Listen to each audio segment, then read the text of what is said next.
It's 8 a.m. in San Francisco, and I just went to go pick up some coffee. But as I'm walking, it got me thinking, whenever you're trying to go someplace, you have a destination in mind and you're walking on the street, you've got to take a specific route to get there. And you'll hit a bunch of crosswalks.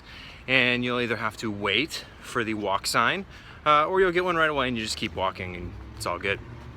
This got me thinking, a lot of times in life, we have a specific path that we want to take to get from point A to point B.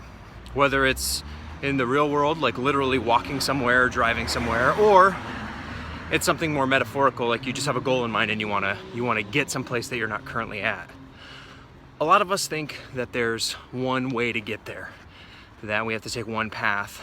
But when you're walking and you're getting, walk signs and don't walk signs, you find out pretty quick that the fastest way to get anywhere is actually just to go the path of least resistance.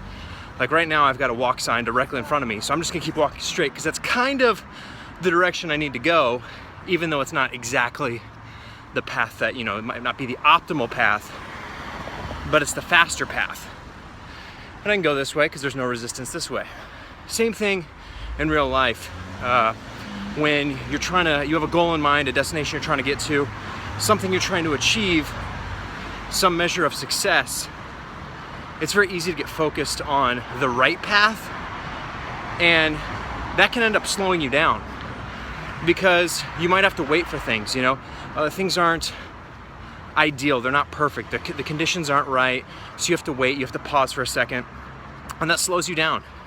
And that can be really frustrating in the long term because you're not getting to where you want to go fast enough, and you can give up along the way.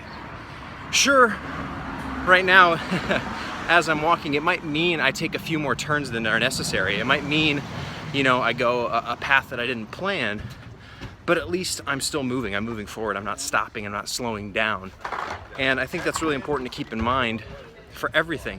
Sometimes you're not going to be able to take that optimal path that you've laid out. You've mapped it. You've charted your course. Sometimes you can't take that. Sometimes you've got to go the path of least resistance. Even though it might not be optimal, it might actually get you there a little bit faster. So just keep that in mind next time you have your eyes and your sights set on something where you're trying to do something, maybe you're trying to build something, you're trying to start something. It might not always go according to plan, but in the long run it might be worth it because maybe it'll take you a direction that you didn't know you wanted to go, and maybe it'll get you there a little faster. If you notice, this entire time I've been talking and walking, I haven't had to stop. And that's really beneficial in life when you don't have to stop and slow down and you can get to where you want to go.